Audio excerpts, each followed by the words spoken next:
तो आज हम बात कर रहे हैं पाओलो कोएल्हो की मशहूर किताब द एल्केमिस्ट पर। जी। हमारे पास इसका एक ऑडियो बुक सारांश है और हम कोशिश करेंगे कि इसमें जो गहरे मतलब छुपे हैं, जो शायद पहली बार में ना दिखे, उन पर बात करें। हाँ, बिल्कुल।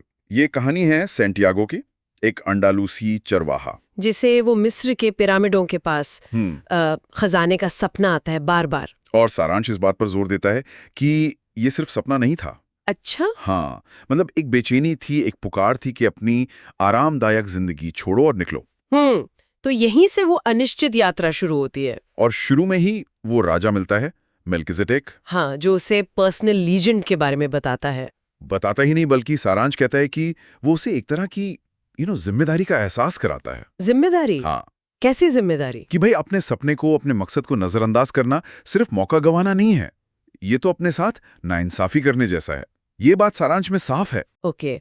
और फिर वो संकेतों या ओमन्स के सहारे आगे बढ़ता है ना? हाँ, और सारांश ये भी कहता है कि ये संकेत बहुत सीधे नहीं थे, अस्पष्ट थे। अच्छा। तो सैंटियागो को अपने इंट्यूशन पर, अपनी अंतरात्मा की आवाज पर भरोसा करना सीखना पड़ा। मतलब ये कोई रेडीमेड गाइड नहीं थी? बिल्कुल नहीं।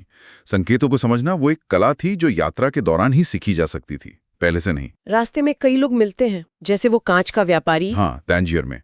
सारांश उसे सिर्फ धैर्य और मेहनत का प्रतीक नहीं मानता। तो फिर वो एक चेतावनी भी है। सारांश तो यही कहता है। चेतावनी? किस बात की? कि देखो, ये व्यापारी अपने छोटे से सपने, मक्का जाने के सपने को पूरा नहीं कर पाया, वो अपनी दुकान में ही बंधा रह गया। अच्छा। तो ये सैंटियागो के लिए एक सबक था कि कैसे आराम, कैसे स्थिरता की चाहत आपको आपके पर्सनल लेजेंड से दूर कर सकती है। उसकी जो संतुष्टि थी ना, वो असल में एक ठहराव था। ये दिलचस्प नुक्ता है।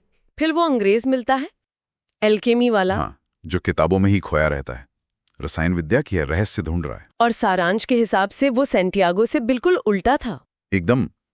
वो किताबों पर निर्भर था, असल दुनिया के अनुभव को कम समझता था, जबकि सैंटियागो वो जी कर सीख रहा था। और यहीं एल्केमी का असली मतलब समझ आता है ना? बिल्कुल।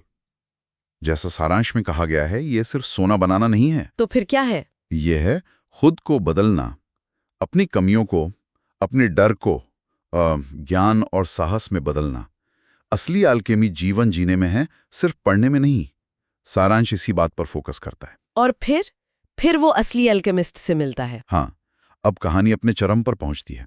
अल्केमिस्ट उसे सिखाता है कि दुनिया की आत्मा से कैसे जुड़ना है, हवा से, सूरज से बात करना। और सारांश इसे कहानी का सबसे महत्वपूर्ण मोड़ मानता है, जहां सैंटियागो समझता है कि असली शक्ति बाहर नहीं है, बल्कि ब्रह्मांड और खुद के बीच जो गहरा कनेक्शन है, उसमें है। यहीं उससे असली खजाने का मतलब पता चलता है। एग्जैक्टली। सारांश जोर देता है कि अल्केमिस्ट ने सोना बनाना नहीं सिखाया, उसने सिखाया अपने डर पर काबू पाकर अपने पर्सनल लीजेंड को जीना। हाँ, तो वो जो बाहर खजाने की खोज थी, वो पूरी तरह से अंदर की खोज बन गई, आत्म खोज। और फिर वो सबसे बड़ा ट्विस्ट, हाँ, कि खजाना तो वहीं था जहां से सब शुरू हुआ था, उसके घर के पास। कई लोगों को ये सुनकर शायद निराशा होती है कि इतनी लंबी यात्रा बेकार गई। लेकिन सारांश इसकी व्याख्या अलग तरह से करता है।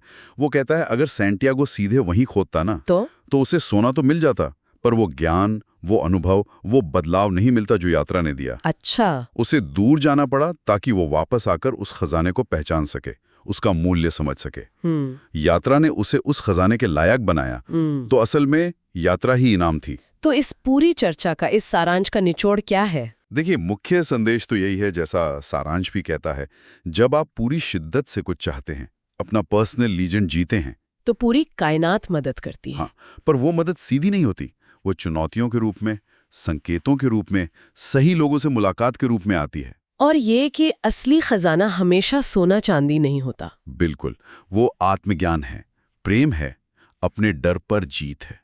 यात्रा आपको बदल देती है, और वो बदलावा आप ही असली खजाना है। तो फिर सवाल उठता है कि हमें अपने सपनों के लिए कितनी दूर जाना पड़ता है? हाँ, ये एक बड़ा सवाल है, और सारांश भी इसी तरफ इशारा करता है। अगर सबसे कीमती खजाने अक्सर हमारे आसपास ही होते हैं, जिन्हें पहचानने के लिए हमें पहले खुद को बदलना होता है, तो हमारी रोजमर्रा की जिंदगी में ऐसे कौन से अनदेखे खजाने हो सकते हैं?